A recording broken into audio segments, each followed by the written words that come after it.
আমার শরীর খারাপ, তুমি আচার বানাচ্ছ? শরীর খারাপ তো সেরে যাবে বাবা, তারপর আচারটা সারা বছরের বল, তারপর তো তুই খেতে পারবি আচার। হ্যাঁ সেটা ঠিক। আর শরীর ভালো থাকলে বলে এই কাঁচা আম কতগুলো খেয়ে নিতিস। হ্যাঁ হ্যাঁ, দিয়ে দিলাম মশলা আচারে, তারপরে দিয়ে দিলাম হলুদ। আমার পারবি তো আচার করতে? না তোমার মতন টেস্ট হবে না বাবা। এত নুন? না, নুনটা একটু বেশি পড়ে গেছে, দাঁড়া, নুনটা বেশি পড়ে গেছে।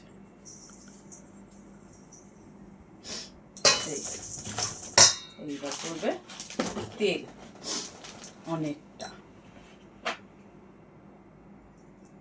পরিমাণে। আমার মনে হচ্ছে এসি চালানো রয়েছে, মনে হচ্ছে যে ঠান্ডা কাল।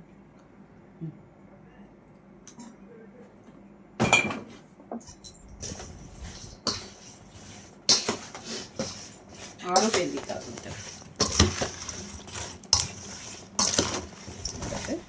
দু রকম আচার করবো, এটা তেলাম, এটাতে মশলা। এবছরেও কিন্তু খেয়ে শেষ করতে হবে। শেষ হয়ে যাবে, তুই তো অর্ধেক খেয়ে নিবি, শরীর ঠিক হয়ে যাবে। হ্যাঁ, তো ওটাই বলছেন যে আমার সাথে তোমাদেরও খেতে হবে। এই জায়গাটা, এটা কিন্তু আরো তেল দিতে হবে, অনেকটা তেল দিতে হবে। একটা বয়ামে ধরে গেলে ভালো, দুটো বয়াম, আর একটা বয়াম ভেঙে গেছে জানিস তো। হ্যাঁ, এটা তো ধরে যাবে মনে হচ্ছে। আমার তো মনে হচ্ছে ধরবে না, ওইদিকে ফাঁকা আছে।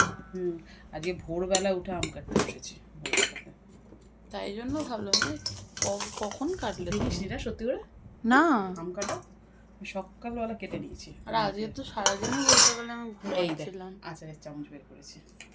হ্যাঁ, কাজে লাগাও। হ্যাঁ, এইটা দিয়ে যখনই নাড়বো ছাদে গিয়ে এই চামচটা দিয়ে ভালো করে নেড়ে দিতে হবে। ভিতরে কিন্তু ফাঁপা রয়েছে। ওই জন্য এগুলোকে করে দিচ্ছি।